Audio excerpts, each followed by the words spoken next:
Pakistan Peoples party کے مرکزی رہنما سابق سینیٹر فرحت اللہ بابر نے ٹانک میں جنوبی وزیرستان پولیٹیکل کمپاؤنڈ کے سامنے آپریشن کے دوران مکانوں کو پہنچنے والے نقصانات کے معاوضے کی عدم ادائیگی اور بے قاعدگیوں کے خلاف 13ویں روز سے جاری احتجاجی دھرنے کے مظاہرین سے خطاب کیا ہے۔ اس حوالے سے مزید جانتے ہیں ٹانک سے ہمارے نمائندے عرفان اللہ محسود کی اس رپورٹ میں۔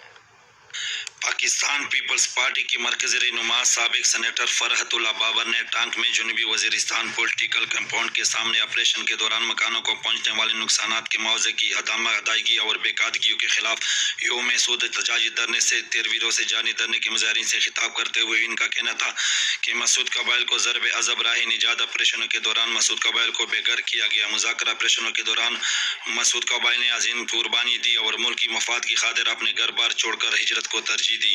اب حکومت وقت کا فرض بنتا ہے کہ وہ تباہ ہونے والے گھروں کو تعمیر کرانے کے لیے محسود قبائل کو معاوضے کی ادائیگی یقینی بنائے۔ انہوں نے کہا کہ 80 کے قریب ایسے گاؤں جن کا سروے تاحال نہیں کیا گیا۔ محسود قبائل کی جانب سے اپنے حقوق کے لیے احتجاج کرنا ان کا بنیادی حق ہے۔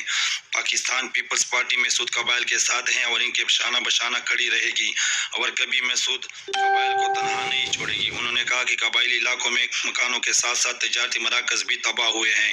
انہوں نے کہا کہ ریاست کی بنیادی ذمہ داری بنتی ہے کہ ملکی مفاد کی خاطر قربانی دینے والے محسود قبائل کی تکلیفات کے خاتمے کے لیے فوری طور پر مکانات کی تعمیر کے لیے معاوضوں کی ادائیگی کے لیے عملی اقدامات اٹھائے تاکہ محسود قبائل میں پھیلی ہوئی بے چینی کا خاتمہ ہو سکے۔